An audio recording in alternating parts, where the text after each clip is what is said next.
तरह यूज़ कर लेना चाहिए? ऐसे स्टोर दो नुकसान करवाते हैं। फाइनेंशियली लॉस तो वो ज़रूर करवाता है, लेकिन उसके साथ साथ वो आदमी को मेंटली स्ट्रेस भी इतना प्रोवाइड करता है कि जो स्टोर का ओनर हो वो किसी न किसी वजह से, एक या दूसरी वजह से, बट वो हमेशा टेंशन में रहता है, क्योंकि ऐसे स्टोर हमेशा ओनर को बहुत बुरा इफेक्ट देने के लिए ही बने रहते हैं। तो उसकी कोशिश ही रही रहती है स्टोर की हर सिचुएशन ऐसी बने कि ओनर के लिए भारी पड़ जाए। आपने जो बात पूछी कि उसके लिए क्या रेमेडी होनी चाहिए, सबसे आसान तरीका तो ये है कि आप अपने स्टोर बनाने के लिए उसके शेप को काट के उसको पूरा रेक्टेंगुलर में कन्वर्ट कर दो, ताकि आप नुकसान को रोक सको। सर्कमस्टेंसेस ऐसे हों कि आप उसको नहीं कर सकते हैं, मान लीजिए उसका नक्शा इस तरह का है कि आप नहीं कर पाते हैं, तो फिर देखिए, कन्वीनियंस स्टोर्स के बिजनेस के लिए प्लाईवुड शीट से या अपने इन्वेंटरी के द्वारा उस स्टोर की डिज़ाइन और शेप को बदलना है। इसमें कंस्ट्रक्शन चेंजेस नहीं आते हैं। वास्तु के अंदर बहुत सी बातें विदाउट कंस्ट्रक्शन चेंजेस बहुत अच्छा इंप्रूवमेंट दे सकती है। इसके लिए सिर्फ समझदारी की ज़रूरत होती है कि किस तरह से आप उसका शेप बदल सकते हो।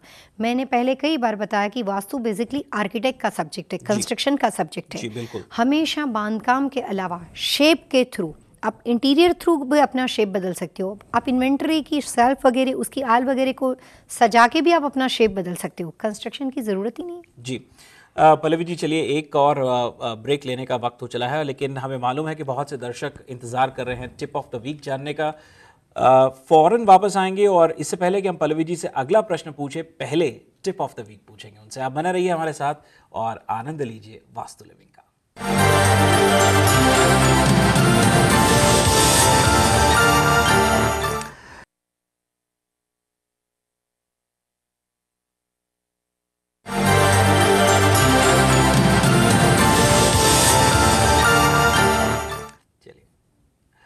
ब्रेक के बाद आप सभी दर्शकों का एक बार फिर से तहे दिल से स्वागत है। आप देख रहे हैं वास्तु लिविंग और मैं हूं विकास नांगिया।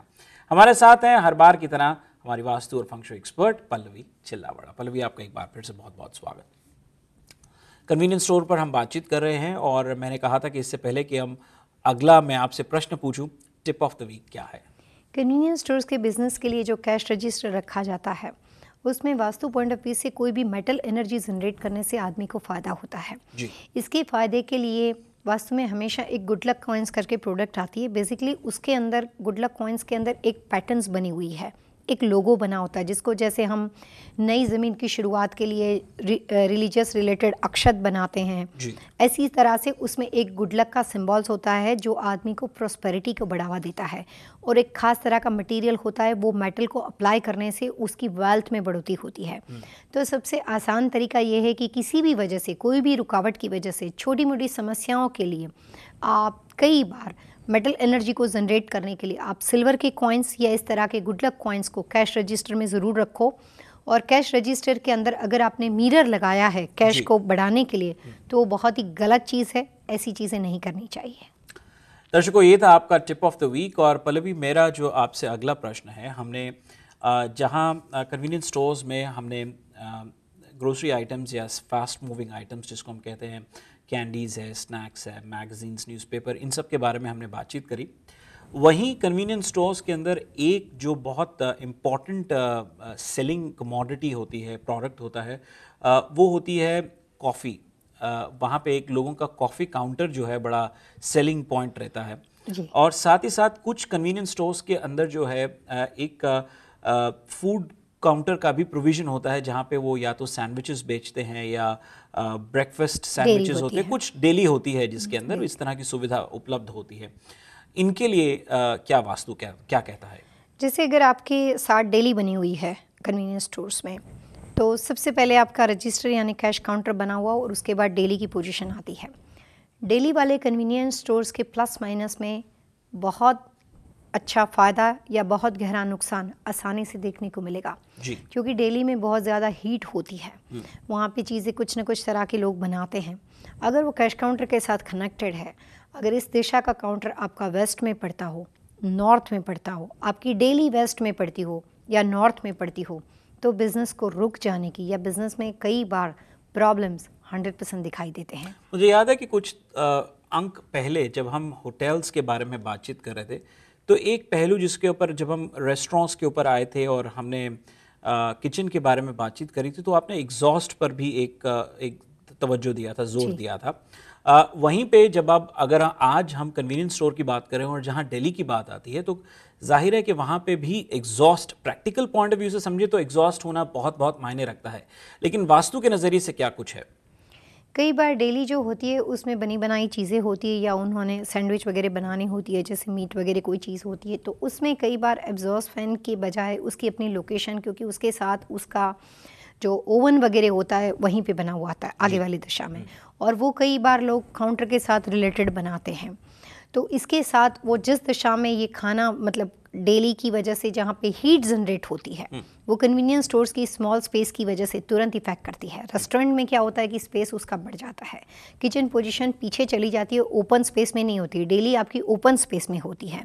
तो ब्रह्मस्थान में अगर ये बना हुआ है तो गलत है, अगर वेस्ट में बना हुआ है तो नुकसान करेगा, अगर ये चीज़ आपके नॉर्थ में बनी हुई है तो भी आपको वो नुकसान नहीं करती, बट तभी वो प्रॉब्लम्स क्रिएट करती है।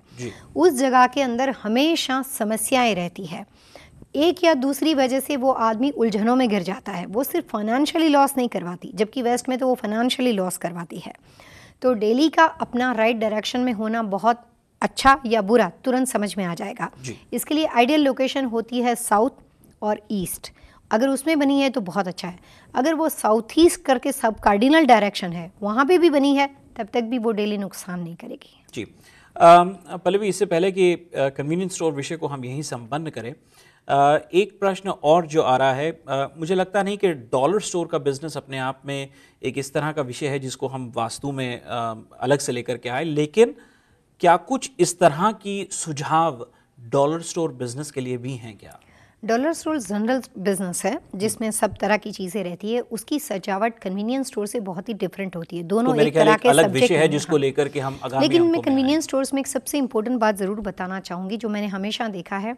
हमेशा कन्वीनियंस स्टोर्स के अंदर एक बड़ा सा मिरर लगाया जाता है ताकि पीछे वाली आयल में कस्टमर जो भी घूमते हैं तो उनका रिफ्लेक्शन उनको दिखाई दे। कॉन्वेक्स ग्लास जो कि हम बताते हैं, कैश काउंटर्स के सीलिंग पे भी लगाते हाँ, जो ग्लास बड़ा सा लगा जिसको कॉन्वेक्स ग्लास बोलते हैं। लेकिन उसमें मैंने ये बार देखा है कि जो ग्लास इस तरह से बना हुआ हो जिसमें पूरा कैश काउंटर का ही मिरर रिफ्लेक्शन पड़ता हो, कई बार क्रॉस में लगा होता है जिसमें सिर्फ कस्टमर का रिफ्लेक्शन पड़ता है, बट दो तरह से वो मिरर उस ऑनर को खुद को नुकसान करते हैं, जिसमें सामने मेन डोर का मिरर रिफ्लेक्शन पड़ता हो और जिसमें उसका ही पूरे स्टोर का और उसके कैश रजिस्टर का मिरर रिफ्लेक्शन पड़ता हो। अगर इस तरह से उन्होंने ग्लास लगाया है तो वो ग्लास चोरी बचाने के फायदे के बजाय बिजनेस में नुकसान बहुत ज़्यादा करते हैं, तो उनको ज़रूर निकाल देना चाहिए। बहुत अच्छा सुझाव। दर्शकों, कन्वीनियंस स्टोर पर आधारित हमारा ये वास्तु लिविंग में अंक अब हम यही संपन्न करते हैं। विषय यहाँ ज़रूर संपन्न करते हैं, लेकिन हमें मालूम है आप में से बहुत से दर्शक आप ईमेल्स और फैक्सेस को पढ़ने का इंतज़ार कर रहे हैं कि हम उनकी ईमेल्स और फैक्सेस को पढ़ें, तो झट से एक दो ईमेल्स ले लेते हैं। पल्लवी जी, काफ़ी सारी ईमेल्स हैं, लेकिन कुछ दर्शक जन जो इंतज़ार कर रहे हैं उनकी ईमेल्स ले लेते हैं। यदि आपके मन में कन्वीनियंस स्टोर से जुड़े कोई सवाल हो, कोई सुझाव हो, या कोई ऐसा विषय जो आप चाहते हैं कि जिस पर हम पल्लवी जी से वास्तु लिविंग में चर्चा करें, निसंकोच हमें लिख भेजें। हमारा पता है vastu@tvasiausa.com और हमारा फैक्स नंबर है 7326501112। एक बार फिर से नोट करें, vastu@tvasiausa.com और हमारा फैक्स नंबर है 7326501112। पल्लवी जी, जो मैं ईमेल ले रहा हूं वो हमें योगेश शाह जी ने लिखा है। वे लिखते हैं कि I wanted to know where which direction facing puja should be kept. My house entrance is facing east. मेरे ख्याल से मेरा आपसे निवेदन भी रहेगा, यहाँ पे दर्शकों को बताएं कि अगला अंक जो है हमारा वास्तु लिविंग का, वो मंदिर पर ही आधारित है कि घर में मंदिर किस दिशा में होना चाहिए, मंदिर में क्या कुछ होना चाहिए, उस पर ही आधारित है। लेकिन फिलहाल योगेश शाह को आप क्या कहना चाहेंगे? योगेश जी, पूजा का सही दिशा में होना बहुत ज़रूरी होता है, जिससे घर के अंदर मानसिक शांति बनी रहती है और कौटुंबिक सम भी रहता है। आपके मकान की फेसिंग फ़िलहाल ईस्ट डायरेक्शन में बनी हुई है। अगर आपके पास घर के अंदर नॉर्थ ईस्ट में स्पेस हो तो आप वहाँ पे मंदिर बना सकते हो, जिसके अंदर जब आप पूजा करते हो तो आपका मुंह जो होता है वो ईस्ट की ओर रहना चाहिए। अगर आपका डोर ईस्ट में होने के बावजूद भी इतनी लंबी डायरेक्शन 45 डिग्री की दिशा में से अगर आपके पास वहाँ पे भी स्पेस हो तो आपके पास दो ऑप्शन बन जाता है। आप वहाँ पे भी पूजा अगर बना सकते हो और फेसिंग की भी सेम ही कंडीशन रहेगी। आप पूजा करते हैं तो आपका मुंह ईस्ट की ओर रहना चाहिए। पल्लवी जी, समय का अभाव है, लेकिन झट से मैं आपसे निवेदन करूंगा कि संक्षिप्त में इस अगली ईमेल का भी उत्तर दे दें। ये हमें मधु वर्मा जी ने लिखा है। मधु जी लिखती हैं, we are living in the house for almost 14 years. House entrance is in the south. My son is now 30 years old and sick almost from last 11 years. काफ़ी दुख में बात है। वे लिखते हैं कि he had brain tumour, he had surgery and radiation, after that he was unable to work. I said, तो तमाम वो स्वस्थ नहीं है बच्चा काफ़ी समय से, 30 साल की आयु में तकरीबन आधी उम्र तक वो परेशानियों से जूझता चला आया है। वे लिखते हैं कि today I saw your programme, Vastu का हमारा उन्होंने कार्यक्रम देखता, उन्हें लगा कि this is the first time, is any way you can help us because somebody told me that house has vastu dosh. If possible, please email me because I hardly get time to watch the TV. Madhu ji, यदि आप हमारा कार्यक्रम देख रहे हैं तो पल्लवी जी आपको आपके प्रश्न का उत्तर देने ही वाली हैं। यदि नहीं तो मेरा आपसे निवेदन रहेगा पल्लवी जी कि अगर आप व्यक्तिगत स्तर पर उन्हें ईमेल करके उनके प्रश्न का उत्तर दे पाएँ तो बहुत अच्छा रहेगा।